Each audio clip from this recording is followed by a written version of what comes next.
we will begin our second session of today, entitled Building Energy Efficiency Through Digitalization. To begin this session, may I invite our first keynote speaker, Mr. Travis Khan, Director, Digital Energy and Power Products of Schneider Electric Hong Kong Limited, to deliver his presentation. Mr. Khan, please. Good morning, everyone. Thanks for having me today to talk about digitization for building energy. So I guess most of us here, we gather here is around the building sector. It could be like owner, developer, or operation maintenance, or solution service provider like us. And we've been experiencing a lot of challenge in the past few years. And now the good news is we kind of like research tell us is recovering, going, but at the same time, we also see massive spotlight on digitalization of the building. The expectation of the tenant user is quite different. They demand for engagement, they demand for sustainability. So at the same time, I guess we also been cited building sector as a lot of inefficiency. So we see rooms about digitalization, how to better use of data, how to use different tools, application, which can end up help us to improve the efficiency of the whole building life cycle, from design, construction, to operation maintenance, to retrofit. So that's why Schneider worked with a lot of our customer towards the sustainability, towards the building of the future. Here are some examples like we did in the energy and automation, how we connected power, building control, and the occupancy so that we optimize the usage energy. At the same time, like second one is like we use a lot of cloud application, leveraging IoT technology, and which enable user engagement. We also start doing something more on the construction phase. So we have software helping customers in the initial design and construction, and having certain access management software helping them in managing the access along the life cycle. And we do that not just for a single building, but it could be helping them have a software to manage a portfolio of their buildings. At the same time, because our energy expertise, we also enriching the offer by those like distributed energy management areas like on-site storage or EV charging or other grid integrated solution that help them to manage the demand as well and interact with the grid. Overall, with all these solutions, we see the opportunity to further reduce their energy consumption by 25 to 30%, and along they will have the carbon reduction. Building information modeling is one of the examples that using BEAM that can enable data-driven model across the life cycle, from very beginning, design, and then turn those data to the operation. I know in Hong Kong right now, we haven't seen much yet how we could leverage the BEAM data to the operation and maintenance, but it's coming. We see many customer demand for that. And when we have more and more new buildings have the BEAM model, we know how to leverage it. And there's some research saying that with those like BEAM application, we got potential to save 30% of the emission along this life cycle. So don't underestimate that, and we can start doing all this. So at Schneider, when we talk about the digital transformation, we've been doing that for many, many years. Starting from our bread and butter, because we have a lot of hardware equipment, electrical distribution, building control, a lot of system in different buildings. We've been doing that for many years by setting the foundation, turn those traditional equipment into connected product with the digital capability, share of data, remote control, edge control capability. But at the same time, in the past years, we've been developed a lot of software. What we call it an advisor on that level is like, maybe you heard the name like resources advisor, access advisor, building advisor. So all these advisor we build mainly for operation function of the building for different aspects. We also have different applications specific for different segments. So that's what we did, a lot of software in operation.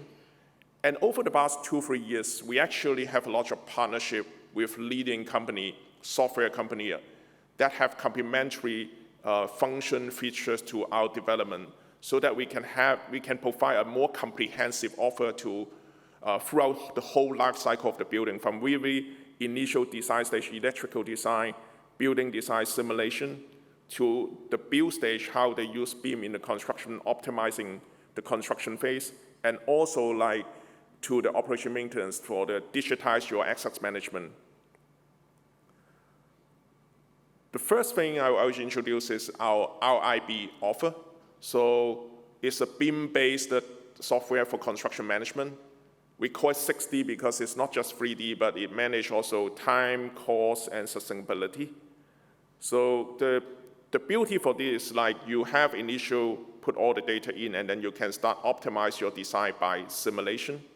And then you can optimize your planning of construction using the software as well, so that all your logistic, sequence, everything can be captured. And then at the end, what you're going to achieve is to optimize the whole construction phases, all the cost, time, and carbon emission. Another one is Panon. Panon is another software. Here I introduced the Panon Workplace Insight, which enable your operational tenant, when they move in, how they can leverage this IoT, the occupant sensing, interact with the control of the room, so that you engage your tenant at the same time, you don't waste energy. So this is one tool, one software that can enable that. In fact, in the Panon solution, I haven't shown it here, but we also have solution at the back end as an asset management, so that your facility management team actually can use the BIM data also to operate to maintain your assets, having all your maintenance record in a digital way. So all these are very important elements during the digital transformation of your building.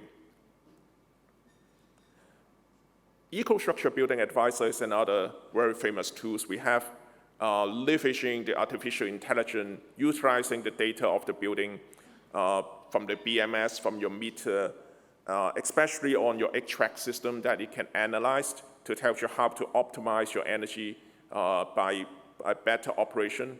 It also leverages the digital twin technology so that to understand what are the potential faults, give you early warning of all the issue, so that not just optimizing your energy, but at the same time, you maintain a very high surface level of the building, maintain the comfort for your tenant.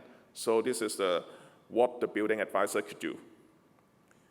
Here's a few cases to wrap up. Intensity is a new flagship building from Schneider.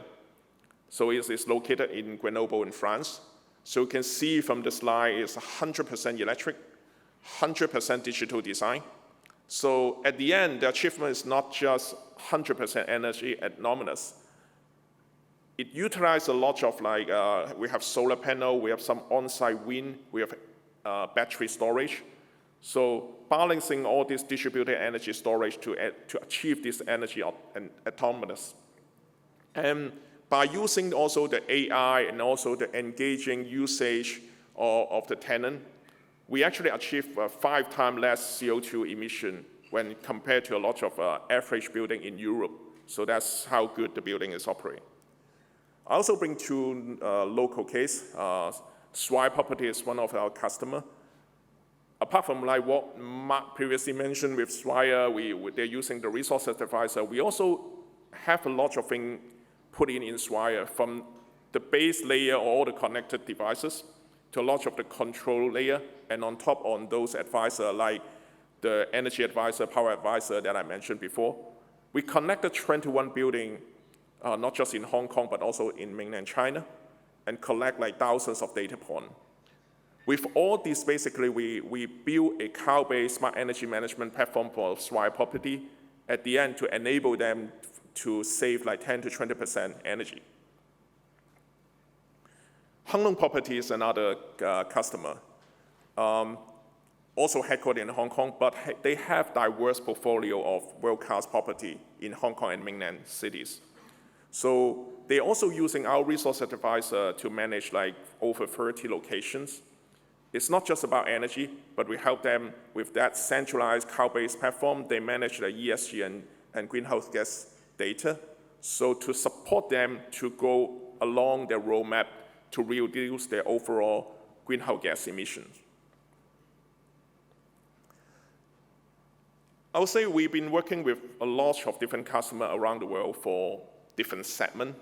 So we have specific application, no matter for healthcare, to hotel, to commercial building.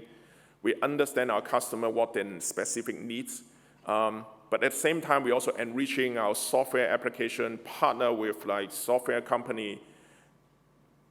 So to wrap up, I would say together, we accelerate the digital transformation of buildings. So I'm looking forward to have more exchange with other speakers and in the panel section. Thank you, everyone.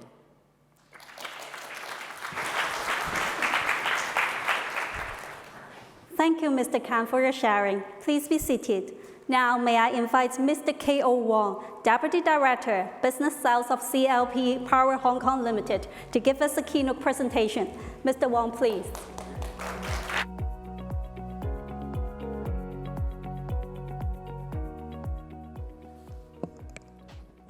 Good morning, everyone, distinguished guests, and ladies and gentlemen. And it is my pleasure to present topics about the net zero through of digitalizations. So first of all, I would like to share with you the CLP decarbonization roadmap. So actually, we fully supported the decarbonization movement and also committed to reduce the carbon emissions intensity by 60 to 70% in coming of this 15 years by phasing out of the coal generations and also introduce of more natural gas in our fuel mix. And also we will introduce more zero of energy to produce the electricity to achieve the net zero of the electricity generations. By decarbonization of the supply side of the management, definitely we can help our customer to achieve the decarbonization of their ambitions. However, we still recognize more of the efficiency appliances and user behavior will still be very important. So we develop our full packages to support our customers for the sustainability goal, which is including both supply side and demand side.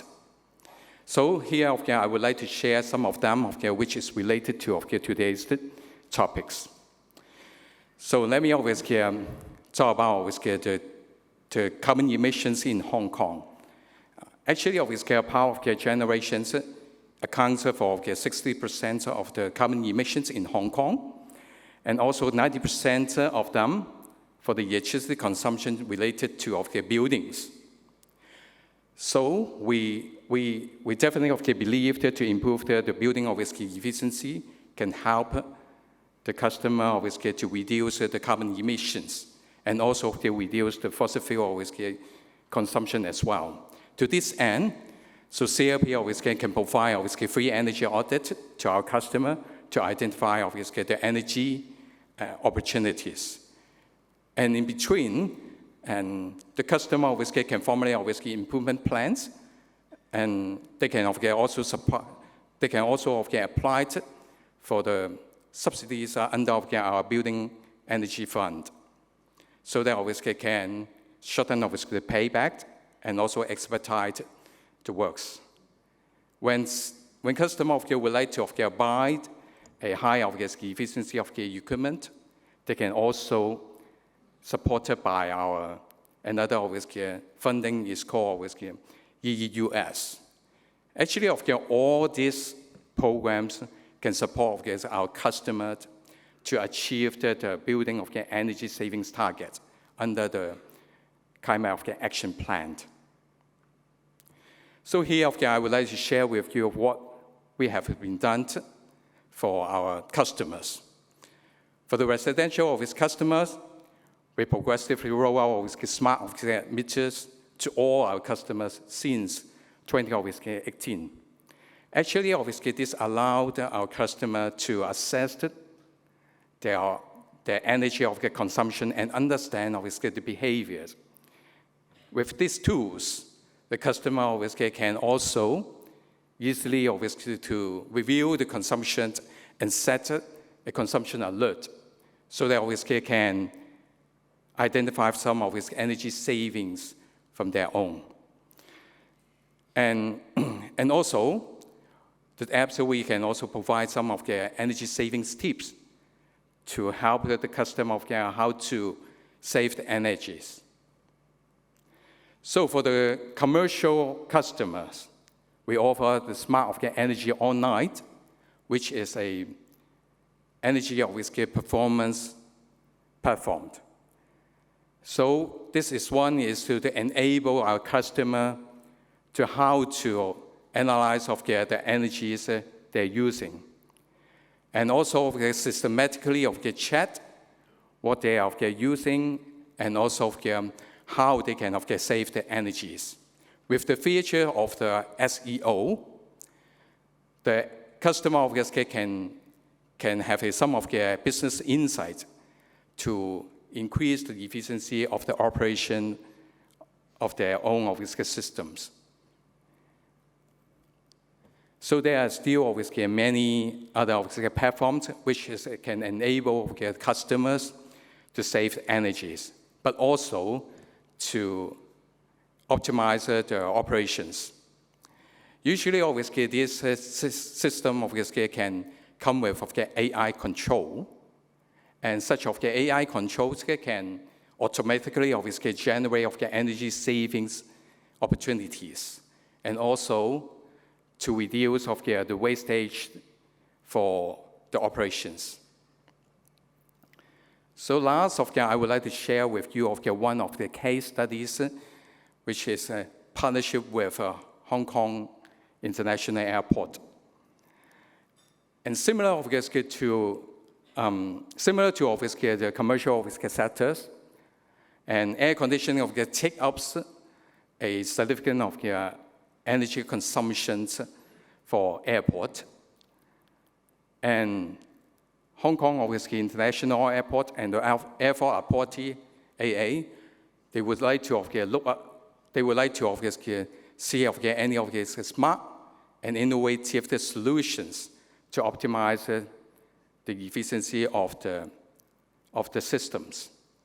So predictive control is one of the items that they would like to look for.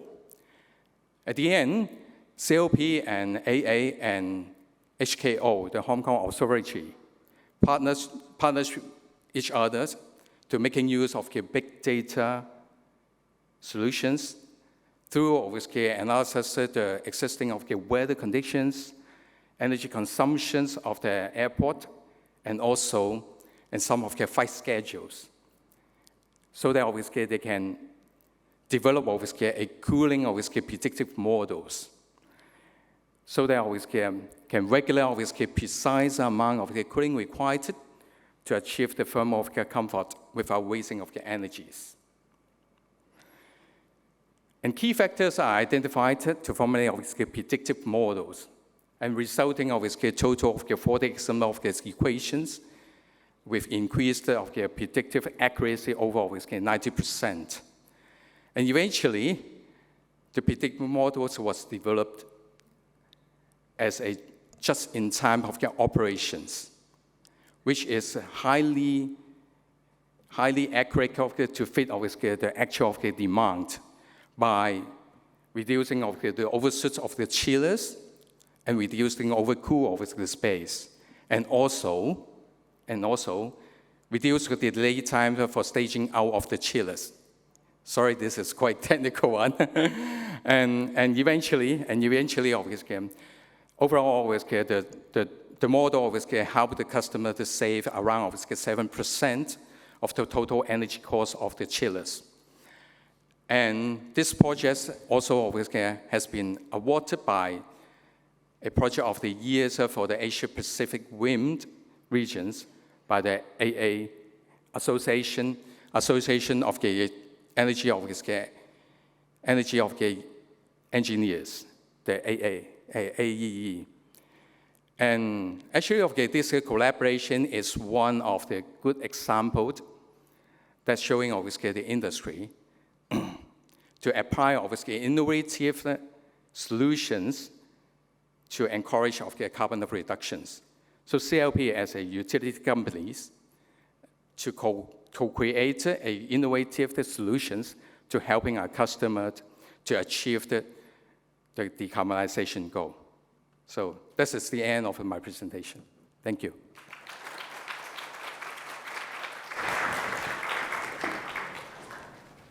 Thank you, Mr. Wong, for his sharing. Please be seated. Now, may I invite Mr. Dong Jie, Assistant General Manager, Technical Services of Hong Kong Land Limited, to deliver his keynote presentation. Mr. Jie, please.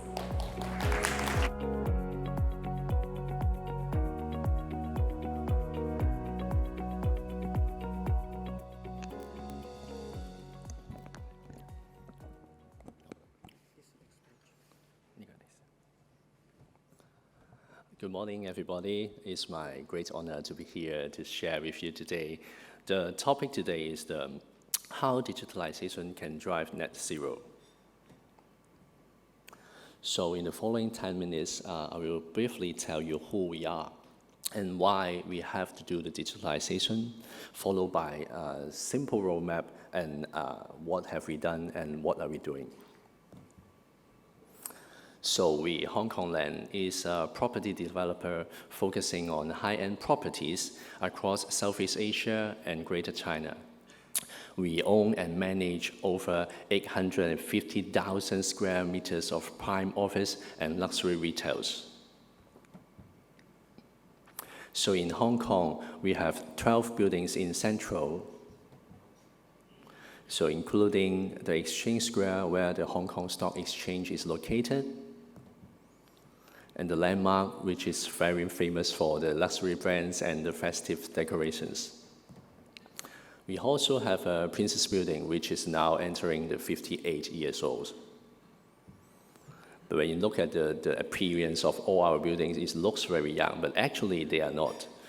You can see from the list that all of our building is relatively old. However, all these 12 buildings has awarded the highest BEAM Plus Platinum rating under the existing building category. So after introducing who we are, I'm going to tell why we have to do the digitalization. So nowadays, property developers and also the building managers is facing lots of challenges. The decarbonization targets is tightening everywhere. At the same time, our customer is increasingly demanding a better environment in respect of the energy, the cost, and also in a safe environment and to be more smart and green. So at the same time, we identified those benefits of the digitalization. How do we identify that? Because we are actively engaging and participated in seminars, events, and sharing sessions like the one that BEC is organizing. So we learn from the experts and the speaker that digitalization is one of the solutions that can make our building more green and more smart and more innovative.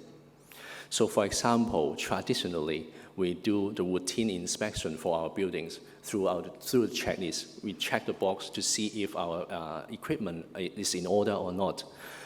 Nowadays, we do this checklist, we do the text while we are doing it, and we also can get the data analytic. And previously, we estimate the running time of our equipment, of our AC equipment, of our pump, of our drainage system, and now we get exactly the running hour of each piece of the equipment through the digitalization. And previously, we are so passive that we react after the equipment failure. But according to the data-driven approach, we can know the issues before the equipment failure so that we can have more time for us to do the preparation and planning. So there's so many benefits in doing digitalization, so let's go for it. So just like ourselves, to adopt those products for the technologies.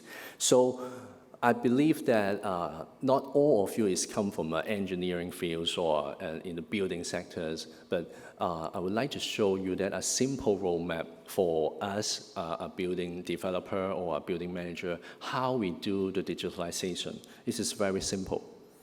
It's just like autonomous vehicle. There are 6 levels of the autonomous vehicle, from level 0 to level 5.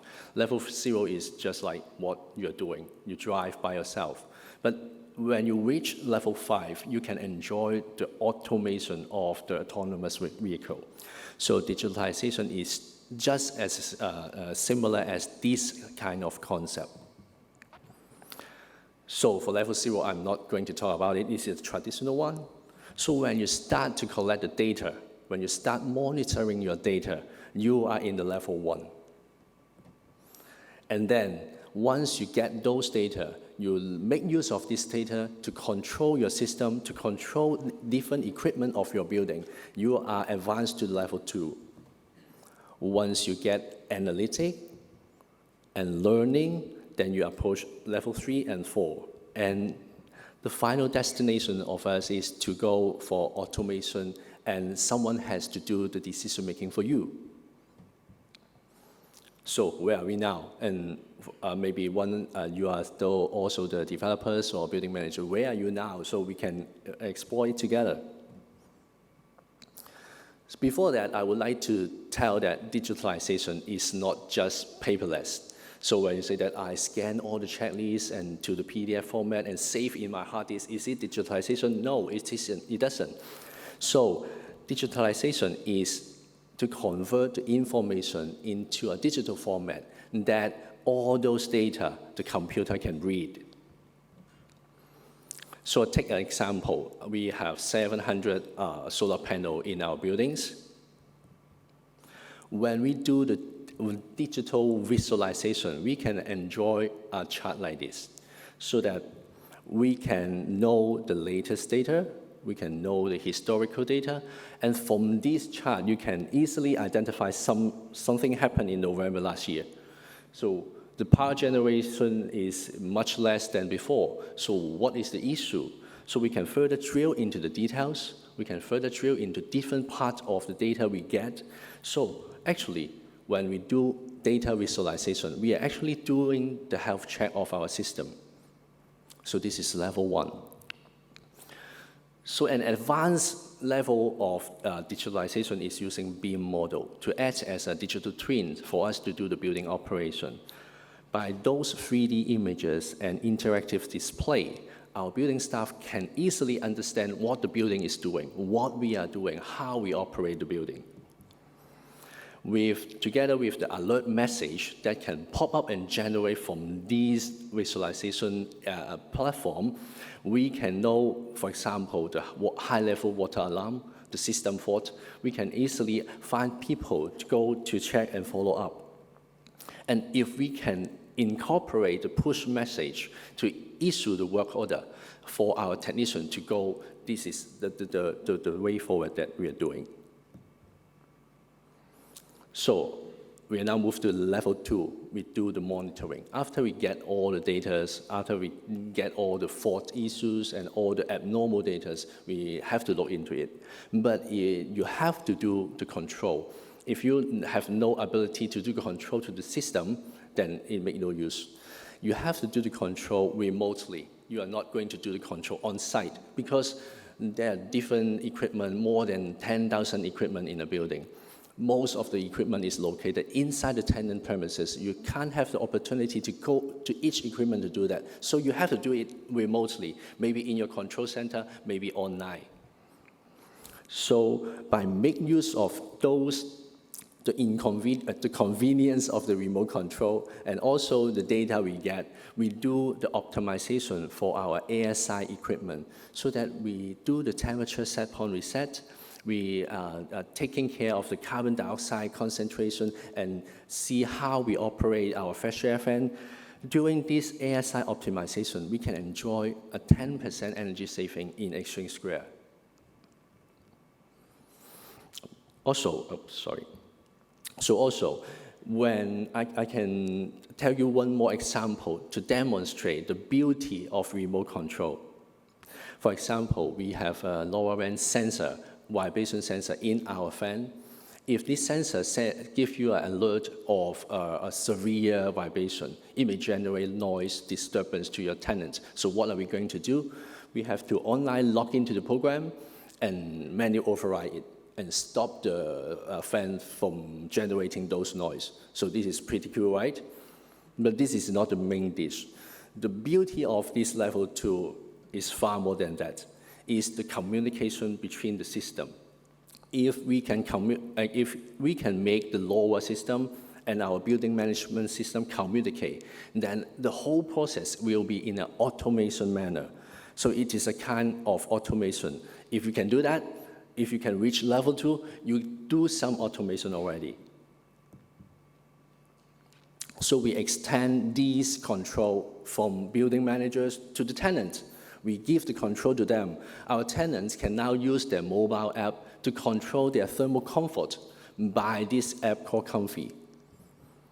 We do integrate this app with our building management system so that they can talk to each other, so that we are now open the control for our tenants so that they can control what they want. So we come to level 3. I know the time may be a little bit overrun, but it is worth to explain more for you. So when we come to level 3, it is data analytics. So data analytics encompasses various of statistical techniques that we make use of the current data and historical data to do some analysis for you, so that you can find out what is wrong in your system, in your equipment, how you operate your system. So it contributes a lot in the retro commissioning, in the whole retro commissioning exercise. And with adoption of these fault finding the module, we can avoid at least 5% energy wastage. So now we come to level 4. Level 4 is more advanced, it's the machine learning, it's the automation. So by choosing appropriate mathematical models, so this model can help us to optimize those operation parameters in order to enhance our COP. COP is the efficiency of your system. If your COP is higher, then that means that your system is running in a very energy-saving manner.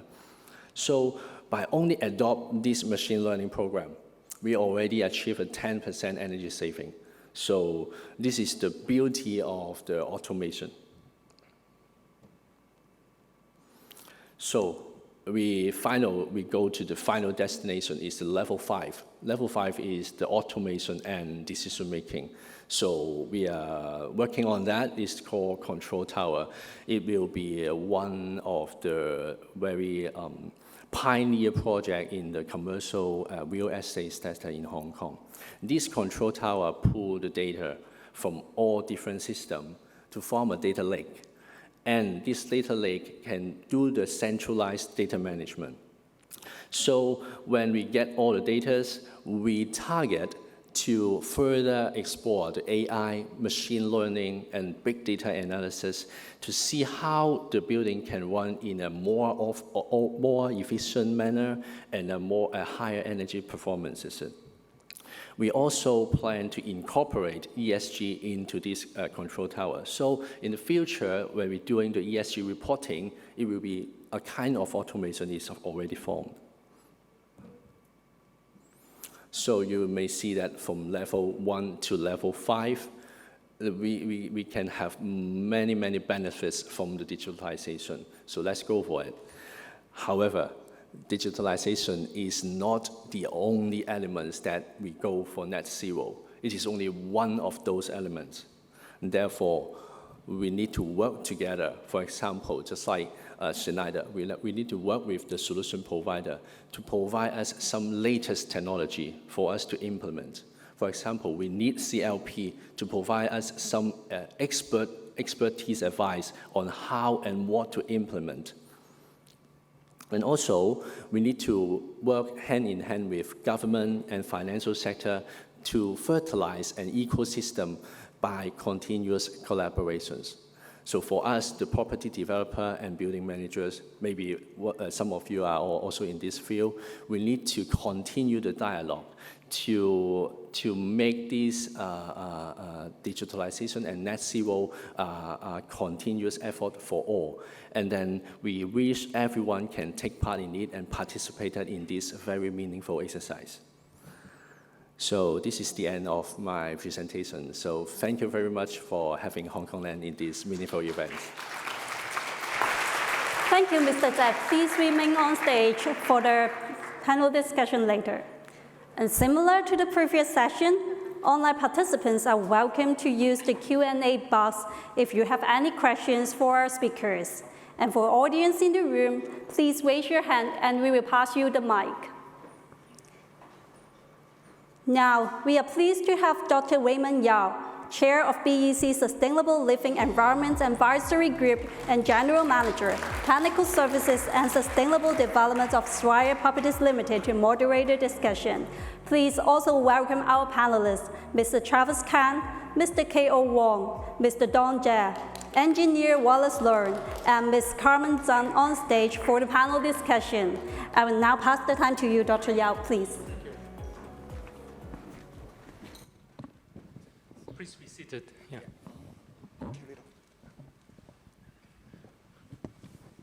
We do have a great session, both the earlier one as well as the three key presentation of our session on accelerating net zero action through, in our case, is digitalization. Right. So aside from the three distinguished keynote speakers earlier in this session, we do have two additional panelists among us. Right, so I might like to introduce them. I'll ask them to shortly introduce their work. First one is Wallace. So then may you introduce yourself and some of the work as well. Okay, thank you, Raymond. Hello, everyone. My name is Wallace Leung from the Energy Efficiency Office of the Electrical and Mechanical Service Department. Our team is mainly overseeing the operation of the mandatory building energy code and associate the initiative for buildings energy efficiency, such as including the retro-commissioning to help the government building to carry out the retrofitting works. And recently, we helped the school and NGO venues to install the solar energy system. So that's a quick brief of my works. Thank you, Wallace. Over to you, Carmen, please. Thank you, Raymond. Hello, everyone. What a pleasure to be here. I'm Carmen from Credit Agricole Corporate Investment Banks. I'm from the Sustainable Investment Banking team, heading out the Greater China section. And our bank is very proud to always be a green bank. And I understand, you know, a lot of our competitors also consider themselves a green bank. For us, we really have been co-founding the green bond market, for example, since 2011. We were the co-drafter of the green bond principles, and then, you know, we will later investigate and talk about different products existing in the market, like sustainability link, transition, and we have been really a pioneer in pushing and developing all these different labels and the sustainable finance market overall. And for the green building sector, just a quick sharing as well. In the international green bond market, there are a few green project categories that are very popular. Clean energy, clean transportation, and definitely green building is one of the very important categories that international green bonds have allocated the proceed to. And at the moment, there are many, this market is becoming a bit more regulated. So later on, we can also explore into the international taxonomy that is applicable to the green building sector as well. Thank you. Thank you, Carmen. I think I will let you later on talk more about how sustainable financing could actually enhancing the deployment of, for example, digitalization in achieving the net zero, accelerating the process as much as we could. Now, back to earlier presenters, Dawn. It's overwhelming to see Hong Kong Land has actually done so much work on decarbonization, energy efficiency improvement, actually place so much emphasis on the automation, right? Looks like to me that you have already reached level 5 of your approach or road mapping, basically automating everything of your facilities and now enjoying the outcome of achieving the net zero. But I like to see it, I mean, most of our audience would like to understand about the challenges, in particular when applying this sort of approach for SME of other corporations that yet or just embarking on this journey. Would you like to share with us the kinds of challenges at different stages that you encounter? Yeah, thanks, Raymond. And actually, I would like to clarify that we are not approaching the level 5 yet. We are still in the progress on it, and we are doing some trials and pilots to see, to do the learning, to do the analytic. We want to have more solid foundation before we reach level 5. Since if we want to have the provision of level 5, and then at that time we are able to select if we are going to really do the automation for all of the system to the whole building. So this is a little clarification. For the challenges that we met is that in the first 2 levels, and actually we encountered a challenge 10 years ago. So it is at that time the supplier or the contractor is not very familiar with how to bring the system together. But nowadays, it is very easily technology. For the API integration, we can easily merge those different systems into a single platform, and then we can use this single platform to operate our whole building. So the technology is ready. And however, when we reach the level 3 and level 4, in these stages, due to analytic, machine learning, and some automation, we believe that the whole industry is still in a stage of exploration. So we encounter some difficulties in finding a solution provider that can provide a single solution to fit exactly what we want. So we have to try, we have to source different supplier and vendor to test if their concept can fit into our buildings. So, but we did some progress by the collaboration with, for example, like Swire. For example, we collaborate with our colleagues in China because the technology in China is some of the area, they are even faster than us, a lot faster. So at the same time, we collaborate with developers like Schneider Group. We formed a PropTech Alliance to try to bring the industry together to explore the new technology together so that we can export those new tech in a cost-effective manner. Then we can all spend the same resource and same time and same money. So this is what I want to share with all of you. Thank you. I may leave some other follow-up question to you later on. But at this moment, I'd like to ask the 2 solution providers, I mean CLPE and also Schneider Electric on the stage here, to share with us a bit on some of your clients in approaching your company for some specific solutions. Do they come with a particular tall order nowadays that they wish to achieve some tall order corporate targets? And only by doing that, you would offer the kinds of sophisticated platform that you just shared with the audience earlier, right? In the past, when we talk about building energy efficiency, we simply probably would talk about providing some energy efficiency equipment or a kind of BMS system, more intelligent one, and trying to do the job. But looks to me that the solutions that you are providing are going beyond those sort of offering. So why do those sort of clients come forward to you and you offer this type of solution? What are the real benefits and the costs associated with this? I'd like to share with us, maybe start with Trevor. Okay. I guess as we heard before, we see the customer has the needs. In fact, it's a global trend about digitalization, and they need to decarbonize at the same time. They having lots of demand for engaging their client So with that objective, that's how we usually start with. And then with the years of development of our solution, experience with the client, we then could come up with different discover like digital solution we can work with them. So I would say usually the way we're doing it is like we engage people like developer first, and then understand their needs, what their project, do they have specific application expectation. And at the same time, in parallel, we also work closely with the consultant to look at, because they're the one going to have all these detailed design. So that's how, as a supplier, we got an ongoing provide this application system, how experience from overseas to see how those solutions may bring to the market and be applicable to them. And then we got to pull things together, like consultant and end user, to sit together and see, is there something workable for them? And in many cases, we don't do that.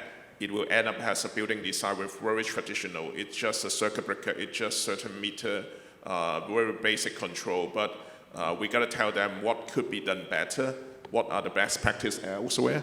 Then probably that's the way we push it. So thank you, Raymond. Actually, as a power utility company of CLP, we collaborate with different associations and also chambers, so that we can, orchestrate with the market, and we connect with customers, consultants, as well as some developer as well. So to cooperate each other, so we can develop some of the new technologies, what you have been seeing in Hong Kong IA.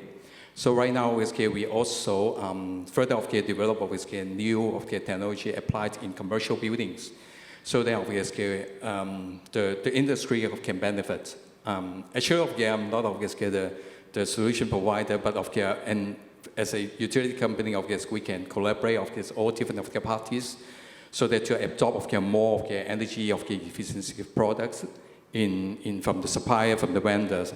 Something I think from the markets right now, customer kind of hesitated to test a new products because of some of the investment costs, and because of they need more time to realize the savings.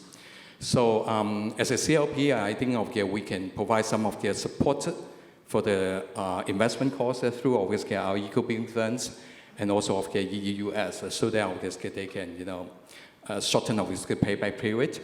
And also some of the customers, they don't know how to start. So simply we can offer them some of the free energy audit, so that they can start step one. And back to the first question of Raymond, you mentioned about the SME. I think for the SME, they really have limited resources. So currently, we partnership with some associations, so that they can educate them and how to start energy savings through the digitalization. But what we right now we encounter some of the members reflected to us, there is not available solutions and products, especially for the SME. Because, usually if the SME is kind of the tenants, I think the same view from Don. And they really need to look for some of his products, can put it into the tenant, and helping them to drive the decarbonizations. So right now, we take the first step to put energy audit for them, to provide our energy for them, so that they can identify the savings opportunities. And the next step we try to provide some of the fundings to invest it for their energy efficiency products. I think the next step, they can collaborate each other, so that build another energy efficiency platform, project each other, so that a kind of competitions. And I think it can really encourage the tenant how to drive the overall building efficiency. Raymond want to supplement. regarding the SME, I find that I forget to answer your question. So actually, what I mentioned that the PropTech Alliance that jointly held by Hong Kong Land and Schneider Group, we did actually have a game and have a competition. We received 3,000 entries for PropTech, the latest technology from the SME. They submit their application to us, and we chose, and just 2 days ago, we picked 10 of them to present in front of the Schneider Group and us, and to see how these new technology from the SME can help the industry to go more innovation, to go more digitalization. So by launching the event of this kind, we can bring up the awareness of the industry to go to net zero and to digitalization. It's great to hear that. Now, what does the government do, or what can you share some specific examples how the government or particular your departments work on government buildings to utilize digitization and achieve some of the city's objective and some of the objective that government has set upon themselves, right? Please. So, Raymond, we started the digitalization of government buildings generally many years ago. As you may know, we have over several thousands of government buildings and facilities in Hong Kong. And many of them are over 20 or even 30 years. So in the beginning, we start to make the building digital ready first. We transform the digital infrastructure of the government building. We install the digital sensors. We install the meters. And we even build up the infrastructure network for collecting the data more efficiently. For example, when we carry out the retrofitting works for major air conditioning plant, we will also install the energy optimization control to make the air conditioning more efficient.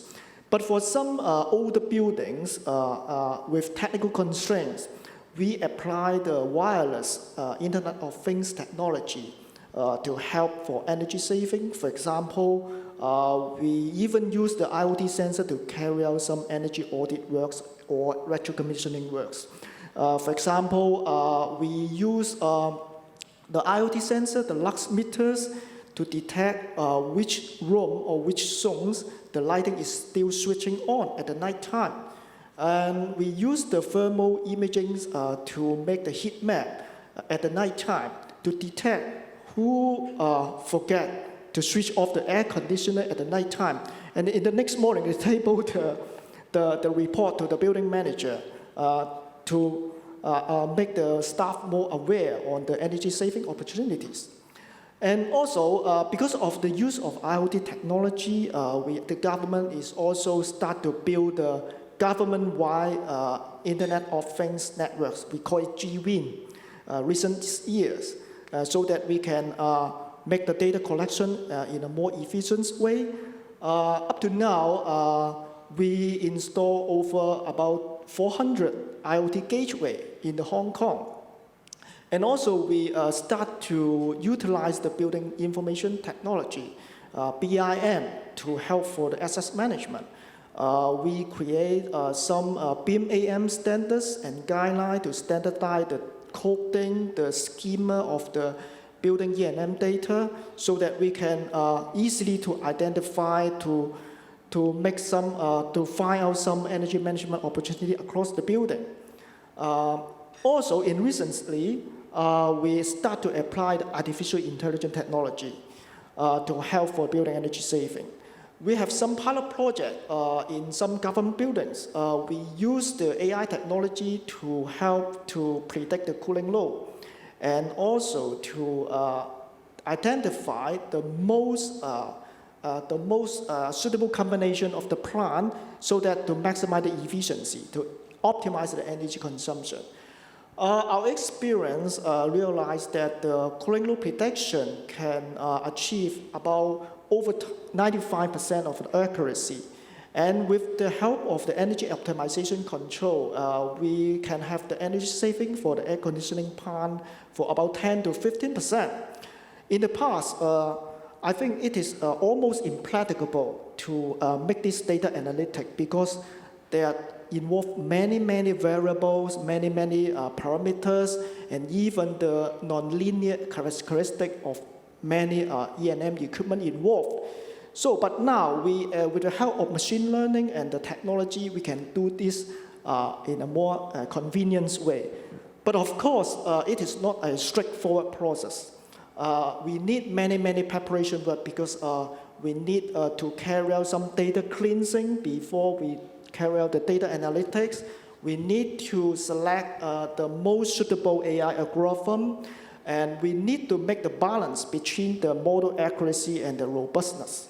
So we are carrying out many things, and I think that the use of AI in helping the digitalization and the building energy is just a start in the building E&M industry. So I think we need more cooperation, we need more discussion channel, just like today's conference, to share the experience. And perhaps in some future, we may have to make some industry standard or guideline so as to accelerate the wider implementation of digital technology in helping energy saving.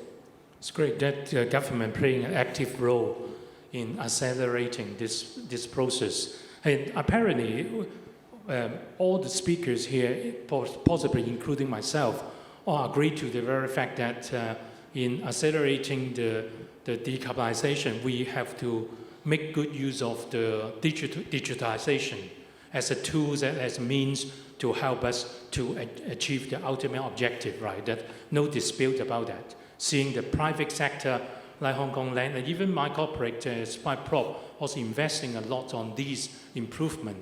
And similarly, the industry is preparing itself with a global sort of tools and solutions offering to our market locally in Hong Kong to help achieve this. And the government themselves taking a lead on, for example, earlier, EMSD actually led a global AI challenges, right? Yes. Inviting global sort of research and participation in testing the AI algorithm in better predicting a lot of related HVAC sort of operations, so on. I think we should looking forward to more private and public sector collaboration in advancing this area. But now it looks like we see the importance of digital tools, right? I'd like to ask whether it's Carmen, how the green finance sectors or financing sectors are going to help as enabling this or facilitating the acceleration of this important process. So what experience or what kinds of trends you see in the green finance market, please? Sure, thank you. So from my side, I think mainly two levels. On the market side, maybe I can introduce a little bit about the international sustainable finance market. So the market size back in 2021, just talking about the ESG label bond and loan, is already exceeding in 2021 $1.6 trillion market. So last year we have a little bit of downturn because of the overall market condition. But if we look at the ESG label bond compared to the total market size, it has been increasing year on year, continuously in the last decades, non-stop. And so definitely this market is getting more mainstream, but if we compare it to the investment gap, like investment need for us to reach 2050 net zero, we have estimation that every year we need around 4 to 8 trillion investment into green tech, into green projects, green sectors, green assets. So comparing to that, the market, although it's getting more mainstream, we are still getting there. So that is the first point. And then I also want to highlight the key intention, the objective of this market is really to facilitate capital into ESG favored and sustainable and green projects. So definitely green building, digitalization, this is an important lever in that. And also mention like our prestige panelists here, and many of us here are also very experienced green bond issuer, green loan borrower, for example. And for us to facilitate this capital flow, first of all, we need to have a framework. With a framework, I mean having a structure, a standard. What is green finance? What is sustainable finance? And in this market for now, we have mainly two structuring approach.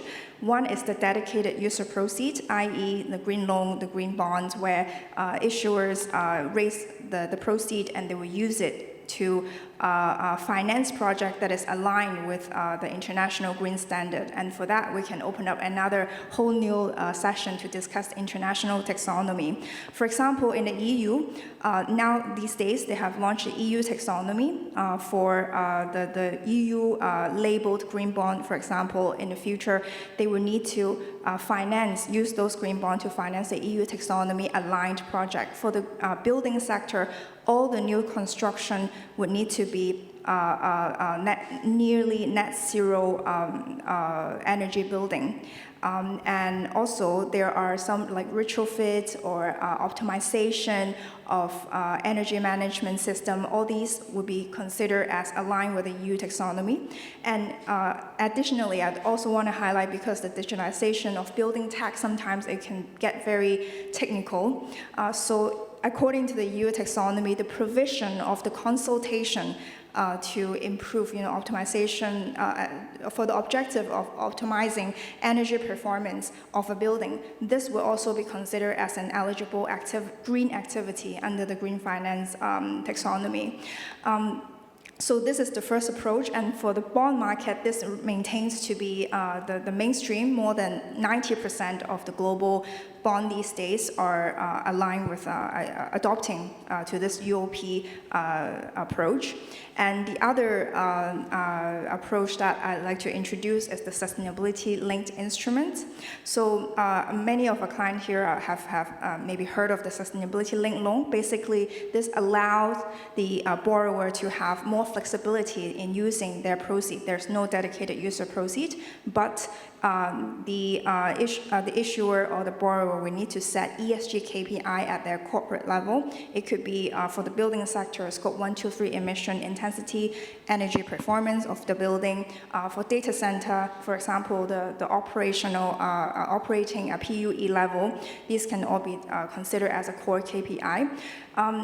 So we have these two approach, ESG financing approach, that is available for the building sector here to leverage on in attracting more capital flows for that project. And then I think the second level is what CACIB is doing. So we are definitely, we're proud ourselves as the Green Bank, and we really are committed to become net zero by 2050.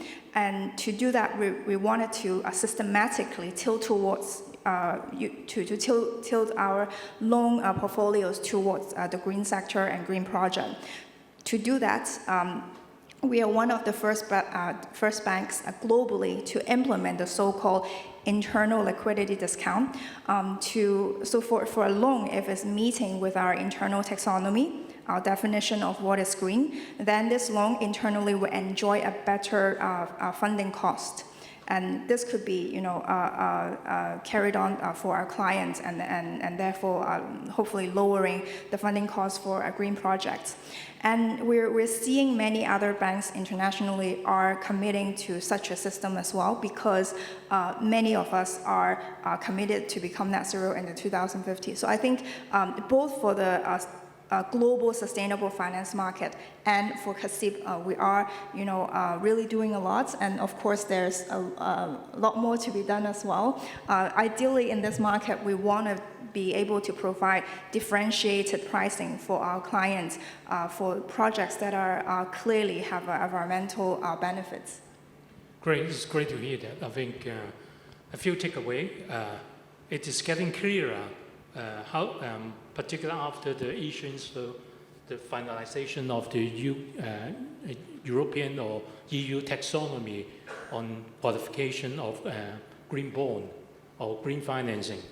Because in the past, just less than 5 years ago, when there wasn't really a final version of that, it's difficult to comprehend about what qualified to use the proceeds that would strictly benefiting the outcome.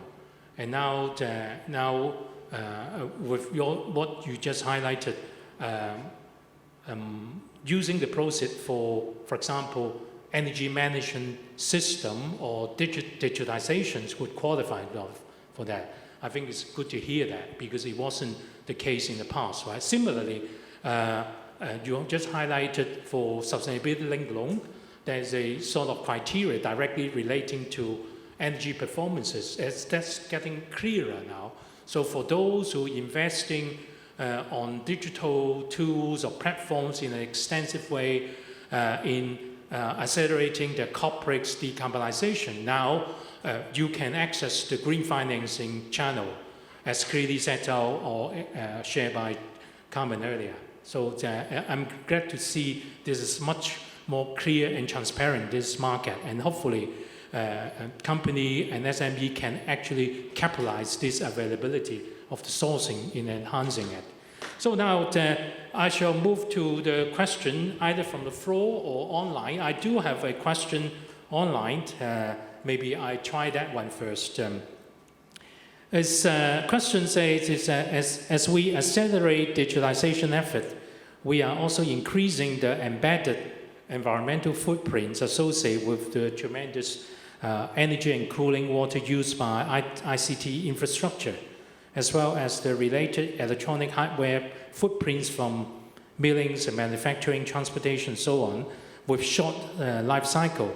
How do we account for these deeply embedded footprints to achieve what this gentleman's suggesting, true net zero? So which of you would like to attempt answering this question? Basically, it's embedded sort of environmental impact of having this digitization and so on.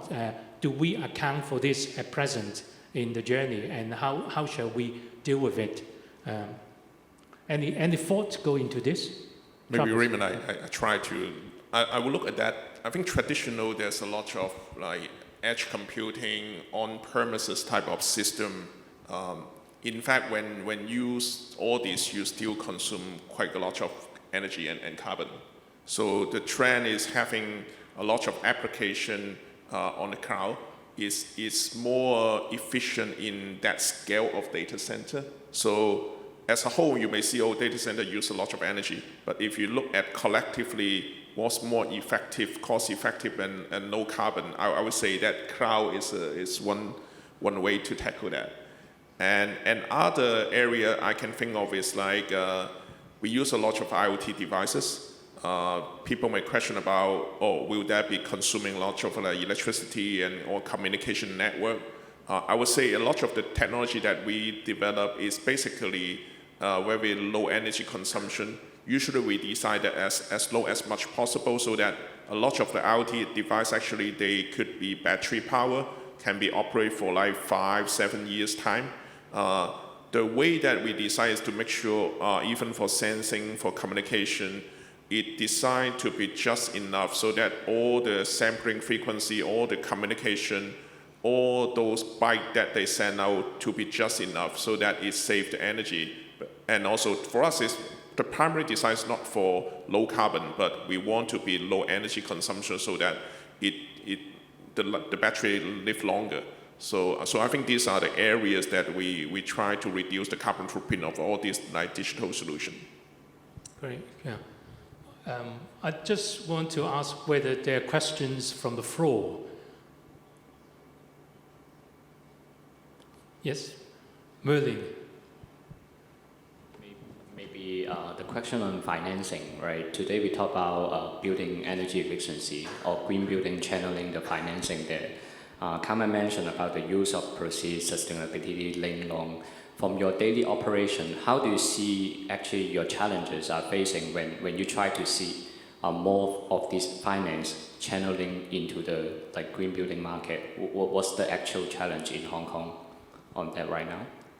I think I would say in the APAC, first is on the capital markets, on the green bond market, sustainability linked market. In APAC, it's still quite an issuer-driven market. So as said, a lot of our prestige clients here from the property sector, they took the initiative to set up the framework and issue green bond, providing a lot of transparency for the investor. But at the end, the actual, of course, when you issue a green bond, you want to see the actual benefit, that is the so-called greenium, which is the pricing benefit you enjoy by issuing a green bond compared to conventional one. And we have been tracking this greenium globally since 2011 when the first green bonds were issued.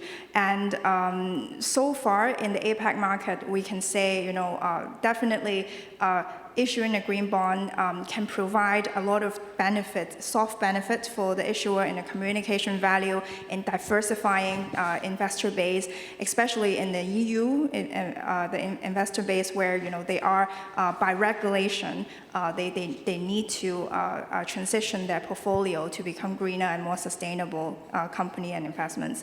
But here in APAC, we're for sure would love to see more investors, taking the stance, the local investors, local banks taking more stance to, practically support and showing that greenium for our issuer here in APAC. And secondly, I would say is the challenge of taxonomy and definition. For the green bond, I think for sure now, as said by Raymond earlier, we are already much clearer on the definition of green. But at the same time, because this market is getting more regulated locally, so EU, you have the EU taxonomy. Korea, we have K taxonomy. Hong Kong now is talking about we might also have our own taxonomy. So what that does, not necessarily is we have a very different view on what is green or not, but we have created a lot of silo for our issuer when they are choosing the project, when doing the reporting. So I think for this, we do see some market initiative like the Common Ground Taxonomy, trying to create a common language in terms of green among different countries, jurisdictions. So I think this would be one of the one challenge left for the green bond market. For the sustainability-linked bond market, again, it's the pricing. So for now, 99% of the transaction out here, we are seeing a step up only. So we're effectively penalizing the issuer if they are not meeting with their ESG KPI. We have yet to see lots of transaction where we are actually giving the carrots, we're incentivizing them to achieve their target. I think that again it needs a collaboration in the market between both the issuer and the investor. We can see the digitization and with support of green finance source certainly play a key role in accelerating our corporate operations in achieving a net zero future. And we are running out of time now, eating into a lunch session. So that's called agenda session. Thank you so much for sharing with us such an important topic, and thank you for your attention too. Thank you.